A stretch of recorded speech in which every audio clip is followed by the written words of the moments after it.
Hey, beloved, we are here at Sherman United Methodist Church for our sermon talkback. We were so fortunate today to have the Reverend Waltrina Middleton, the Executive Director of the Community Renewal Society, as our guest preacher on today. And she challenged us to tell our stories and to commence daily in being a reservoir, a repository of stories to help people along the way. My dear sister, thank you for joining us on today. Thank you so much, Reverend Aaron. It's a pleasure to be with you in this beloved community. And on behalf of Community Renewal Society, our Board of Trustees, and our staff, we're honored to be able to share in this worship service. To God be the glory.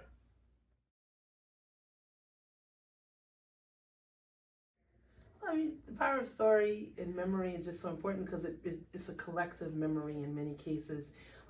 With our narratives, it brings communities together, especially amidst suffering.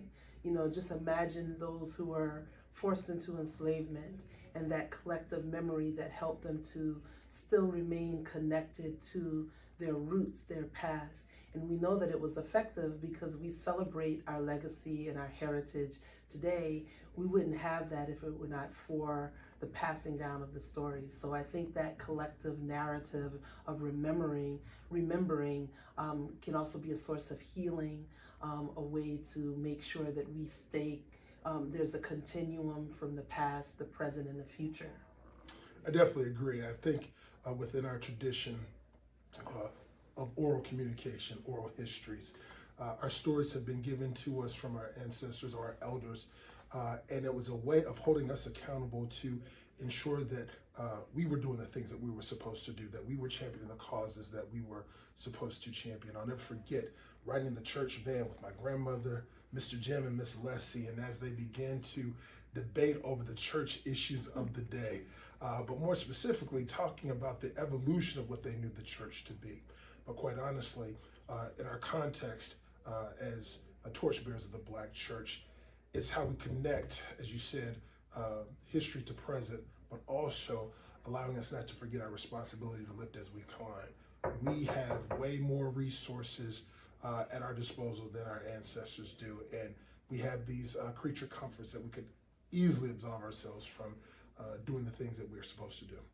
Yeah, and if I may say, you know, we borrow that model from Christ's self. I mean, look at the way Christ used storytelling and narratives, always lifting up the stories to help relate and connect with everyone. And I think the beauty of storytelling, and I love that you lifted up the Black church tradition. I mean, the beauty of the Black church tradition is to make sure that everyone feels connected to the narratives and in the relationship with Christ. And I think Christ modeled that for us. So being able to tell those stories also brings us closer to the practice of following Christ in the way that he emulated using storytelling to connect with everyone and bringing the community together. Yes. You're going to keep making me go first. there really is no formula for it. I think being able to tell your story could be simply, you know, not just preaching. It's not just poetry. It could be singing a song. A song could bear witness to your testimony. How do you show up in the world? Do you show up as a lawyer? And are you facilitating space for those who are entering into this prison industrial complex to tell their story?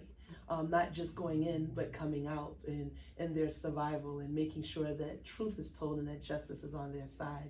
You know, if you're a medical or healthcare professional, are you advocating for those recognizing the disparities in the healthcare system, especially those who are disproportionately impacted? I think being able to recognize that there is always a story, and then how do we make sure people have access to it? So if it's in education, looking at what are the needs for our children in the schools, if it's looking at healthcare disparities, you know, if it's speaking out against war and the injustices of war, then so be it. And I often like how Dr. King would talk about if you're going to be a streets cleaner, a sweeper, be the best that you can be. And so I also like to look at that in terms of what is your location? You know, are you mentoring and nurturing young people? Are you an activist and organizer? You know, are you a politician? You know, what role do you serve? I think we all can play a part in shedding light and awareness, because telling the story is simply truth telling. It's just telling the truth. And to just give one short example, one of my favorite quotes is from Mae Jemison, who was one of the first women astronauts to go into outer space. And she said when she came back into the Earth's atmosphere, she was just so overwhelmed, and she said, "There's no place in this universe where I don't belong." And I heard her say that as a little girl, and I was like, that's right. I'm a global citizen. There's no place in this world where I don't belong. And she just shared a little bit of her story. That one little quote about her experience being in space and her witness of belonging in this diaspora transformed my life. And so just something just as simple as that, you know, coming into the Earth's atmosphere and witnessing, like, I achieved this goal. There's no place where I don't belong. She don't even know how she impacted me. You know, the Bible says, let the redeemed of the Lord say so. And then we sing it. It's our hermeneutic. I've got a testimony. We sang that in service today. And so I remember as a kid, our testimony service being a time, you know, either where somebody was telling all their business, or how truthfully somebody was sharing how they had overcome something to be an inspiration to others. And you know, Mae Jemison, for you, for me, it was Maynard Holbrook Jackson in his book, or actually the book that Gary Pomerantz wrote, where Sweet Auburn meets Petrie, when you talk about how he had to overcome the adversity of, quite honestly, flunking out of law school and then going to the historically black college at North Carolina Central and becoming the first black mayor of Atlanta, and, you know, having an investment firm. So the stories, not just about the achievement, but the magnitude of courage that it takes to overcome to be a Mae Jemison.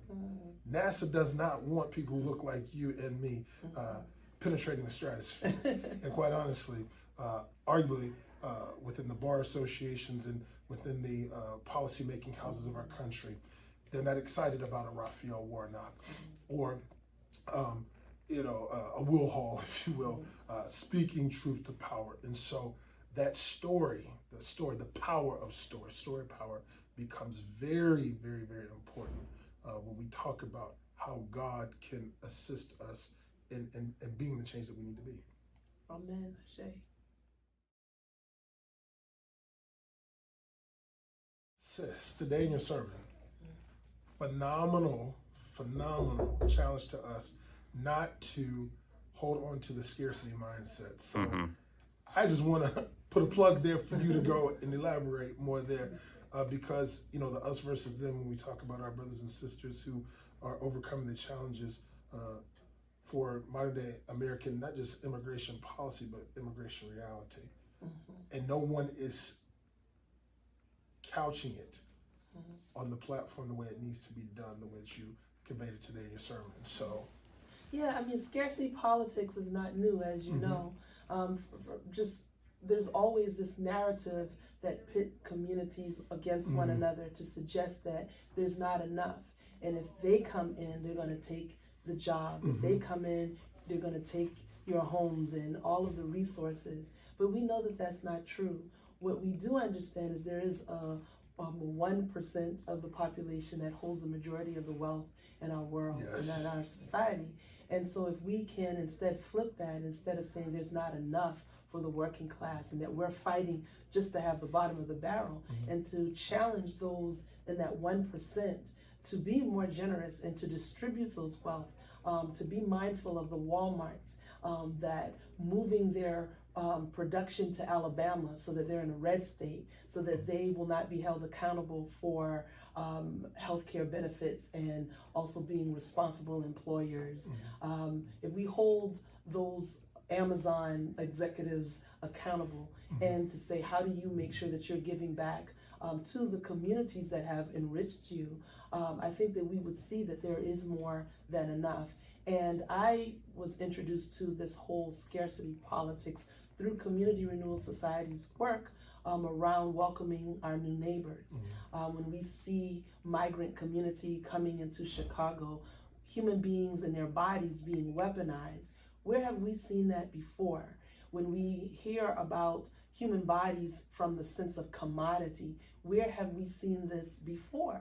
And so we want to be very careful that we're not perpetuating the same practice and narrative that marginalized and harmed Black bodies from the beginning, when Blacks were forced to come into this country, the disenfranchisement and the disinheritance of Native people. And so when people talk about scarcity, we often think that, well, we have to hold on instead of sharing. And so I think that if we look at the fact that there are corporations with an abundance of wealth that could do more to distribute that wealth into the communities, but also holding political figures like an Abbott of Texas that shipping these human beings against their will unlawfully across state lines, holding them accountable for human trafficking, but also holding the states, the so-called blue states that welcome them, to say, hey, don't be disheartened. Don't fall into the trap where you're now creating the stigma that these folks are bad, that these folks are criminal. We don't want to perpetuate the narrative that dehumanize these human beings that are simply seeking opportunities. And I would lastly say, imagine where we would be if we found ourselves having to leave our Native community and going someplace. It doesn't even have to be abroad. It could be starting over in a new state, in a new city, and not knowing where to begin. How would you want to be welcome? How would you want your children to be welcome? You know, we're in a season of graduation. Our children are going away to college. How do we want folks to take care of them when we're not there to provide them with every need? And so we can grow food. You know, we can go through our closets and find clothing. There's such a great need for employment in our city. There's so many stores that have signs that say we're closed, you know, due to understaffing. We have more than enough to accommodate the needs and welcome folks with humanity and open arms. Sis.